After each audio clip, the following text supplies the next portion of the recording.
মাননীয় সংসদ সদস্য স্বরাষ্ট্রমন্ত্রী সালাউদ্দিন সাহেব বললেন, এই আদেশটি না আইন না অধ্যাদেশ। এটি অধ্যাদেশ না মাননীয় স্পিকার। সংবিধানের 93 অনুচ্ছেদ অনুযায়ী কোনটা অধ্যাদেশ এটা নির্ধারিত হয়েছে, কিন্তু এটা আইন মাননীয় স্পিকার। এবং আইনের যে সংজ্ঞাটা এটা আমাদেরকে সংবিধান থেকেই নিতে হবে, বাইরের থেকে না নিলে চলবে না। আহ্বান জানাচ্ছি মোহাম্মদ নাজিবুর রহমান পাবনায়ক।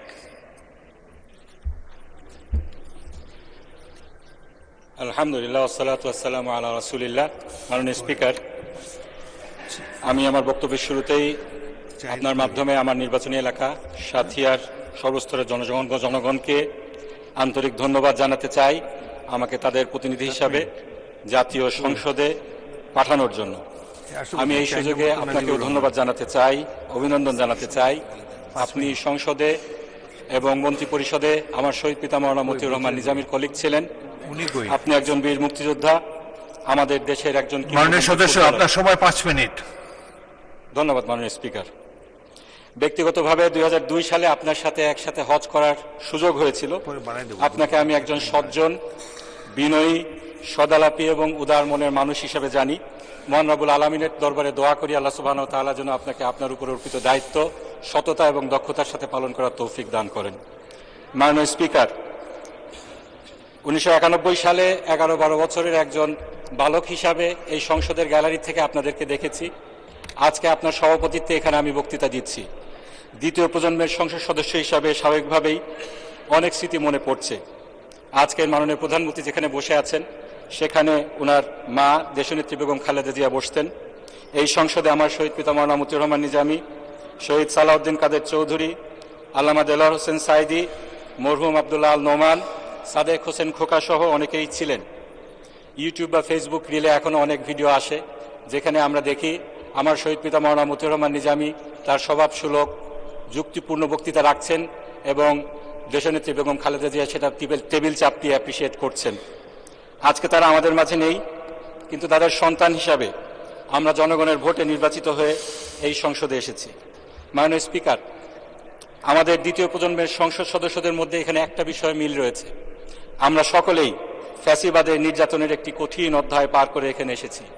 দেশনেত্রী বেগম খালেদা জিয়া, তাকে যেভাবে এক কাপড়ে তার বাসা ছাড়তে বাধ্য করা হয়েছে, মামলা হামলা করে তার পরিবারের উপর নির্যাতন করা হয়েছে, তাকে মিথ্যা মামলায় সাজা দেওয়া হয়েছে।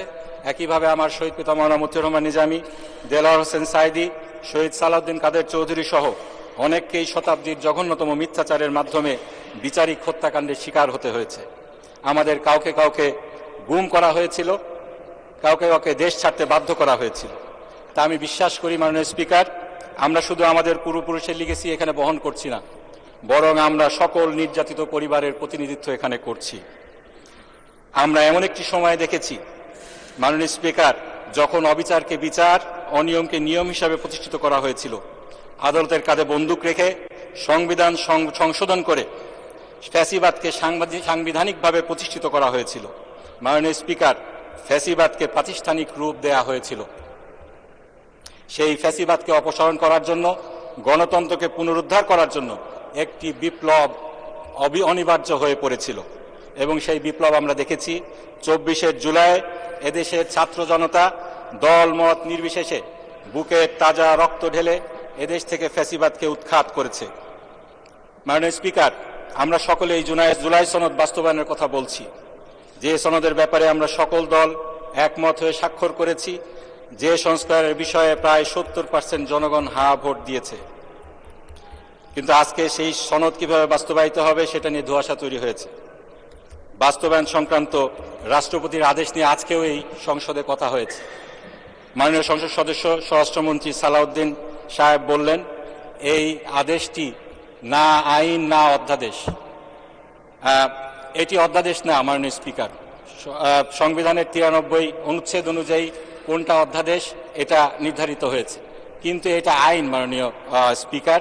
এবং আইনের যে সংজ্ঞাটা এটা আমাদেরকে সংবিধান থেকেই নিতে হবে, বাইরের থেকে না নিলে চলবে না। এই আইন কি এই ব্যাপারে সংবিধানে সুস্পষ্টভাবে 152 নম্বর অনুচ্ছেদে বলা হয়েছে, সেটা আমি একটু পড়ছি। আইন অর্থ কোনো আইন, অধ্যাদেশ আদেশ। সুতরাং সকল আদেশ, সেই আদেশগুলা যেগুলো রাষ্ট্রপতি দিয়ে থাকেন সেগুলা আইন এই সংবিধান অনুযায়ী। আমাদের এই বাংলাদেশে এই আদেশ কিন্তু প্রথম আদেশ নয় মাননীয় স্পিকার, এই আদেশ কিন্তু আগেও হয়েছে। আমাদের দেশে 1972 সালে, 71 এবং 72 সালে 155টির বেশি আদেশ হয়েছিল, যেগুলো এখনো আইন হিসাবে বলবৎ রয়েছে। আমরা যে এখানে নির্বাচিত হয়েছি মাননীয় স্পিকার, সেই নির্বাচনটা হয়েছে আরপিওর আন্ডারে। সেই আরপিওটা কি? রিপ্রেজেন্টেশন অফ পিপলস অর্ডার 1972, এটি একটি রাষ্ট্রপতির আদেশ। সুতরাং এটা বলার কোনো সুযোগ নেই যে রাষ্ট্রপতির আদেশ এটা আইন নয়। আমরা এই সংবিধান সংরক্ষণের জন্য, সমুন্নত রাখার জন্য শপথ নিয়েছি। এই সংবিধান অনুযায়ী যেটা আইন সেটা আমাদেরকে মানতে হবে। এই রাষ্ট্রপতির আদেশ একটি আইন, এটা আমাদেরকে মানতে হবে। এই আইনের ব্যত্যয় যারা ঘটিয়েছেন তারা আইন ভঙ্গ করেছেন। আজকে আইন অনুযায়ী 30 দিনের মধ্যে এই সংস্কার পরিষদ ডাকার কথা ছিল। এই আদেশের 10। ধন্যবাদ মাননীয় সদস্য। আচ্ছা, 1 মিনিট বলেন। জি মাননীয় স্পিকার, এখানে অনেক কথাই বলা হয়েছে। আজকে বলা হয়েছে আমরা এই জুলাইয়ের সনদকে সম্মান করি, গণরায়কে সম্মান করি, কিন্তু আবার বলা হয়েছে আমাদের সময় নেই এটা বাস্তবায়ন করার জন্য। আসলে আমরা যদি সম্মান করি তাহলে সময় কেন থাকবে না? আমাদেরকে সময় বের করতে হবে, জুলাইয়ের সনদ আমাদেরকে বাস্তবায়ন করতে হবে। এই সংসদে আমরা সংবিধান সংশোধন করে আমরা এটা বাস্তবায়ন করতে পারবো না। আমাদের সুপ্রতিষ্ঠিত যেই জুরিসপ্রুডেন্স রয়েছে, সেই 8ম সংশোধনীর আনোয়ার হোসেনের মামলায় যেটা বলা হয়েছে, সংসদ চাইলেই সংবিধানের মৌলিক কাঠামোকে পরিবর্তন করতে পারেন না। 8ম সংশোধনীর স্পেসিফিক যেই বিষয়টি ছিল সেটি ছিল এই বিচার বিভাগকে বিকেন্দ্রীকরণ।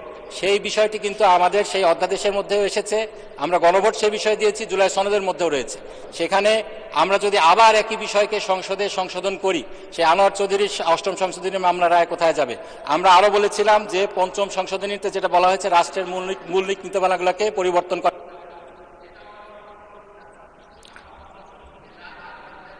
ধন্যবাদ, ধন্যবাদ মাননীয় সদস্য।